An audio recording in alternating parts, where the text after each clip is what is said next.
প্রিয় দেশবাসী, আজ আমাদের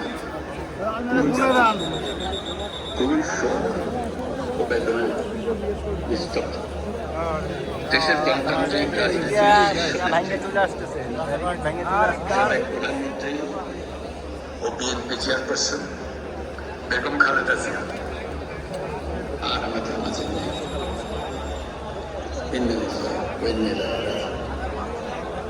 বেগম খালেদা জিয়ার ইন্তেকালে আমরা গভীরভাবে শোকাহত।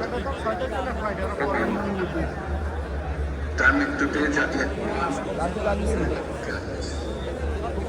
এই গভীর শোকের মুহূর্তে আমি তার পরিবারের সদস্যবৃন্দ, রাজনৈতিক সহকর্মী এবং অগণিত কর্মী সমর্থকদের প্রতি সমগ্র জাতির পক্ষ থেকে আন্তরিক Bangladesh has declared 3 days of mourning after the death of its first female prime minister, Khalida Zia, who and her supporters